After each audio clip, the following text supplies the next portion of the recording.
let me move on to one aspect. Oh, by the way, when I said the fellow will suffer a paralysis, I'm not saying the fellow will suffer a stroke. I'm simply saying whatever powers the fellow has been relying upon will already become water. Now, we have a big question. If God is on our side, who then can be against us? I know you will answer that way. Romans chapter 8 verse 31. Romans 8:31 says, if God be for us, who can be against us? And all he puts there is question mark. There's nothing written there after that to say nobody. Because if God is for us, Satan cannot be against us. James chapter 4 verse 7, James 4 verse 7 says, if you submit to God, you resist the devil, he will flee from you. If God is for us, demons cannot be against us. Mark chapter 16 verse 17, Mark 16 verse 17 says, hey, if you believe, you cast out demons.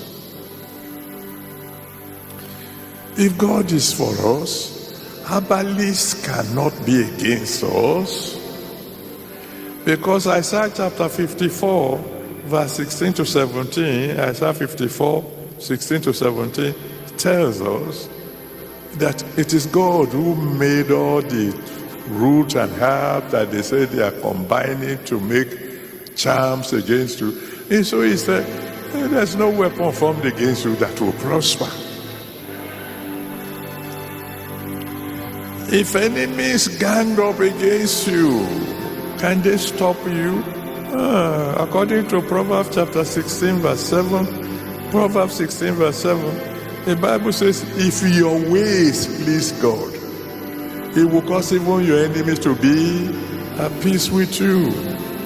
The Bible says, thou hast prepared a table before me. Where? In the presence of my enemies.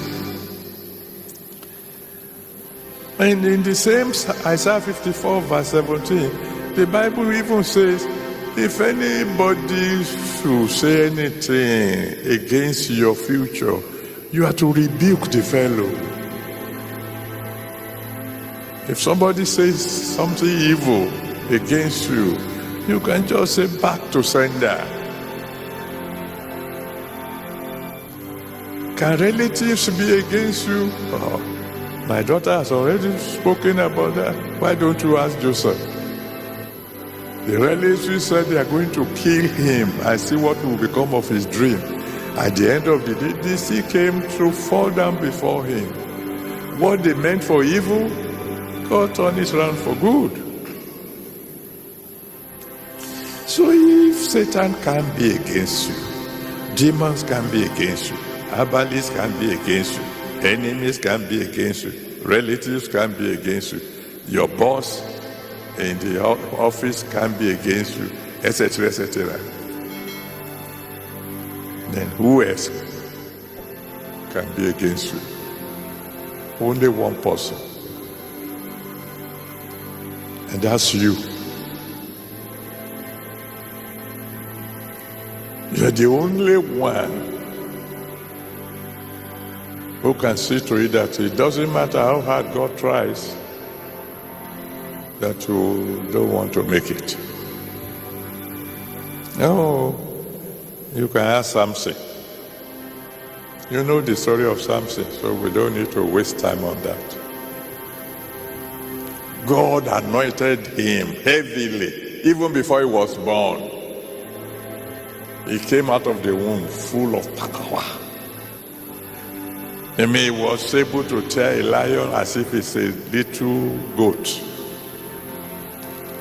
He single-handedly killed 1,000 soldiers. They shut the door, the gates of a city against him. He just uprooted the thing as if it were just an ordinary door. But you know, he still finished himself. Because he cannot take his eyes off those things that God said, hey, don't do this. He just kept on doing it. Again and again and again. And even after they shaved off his hair,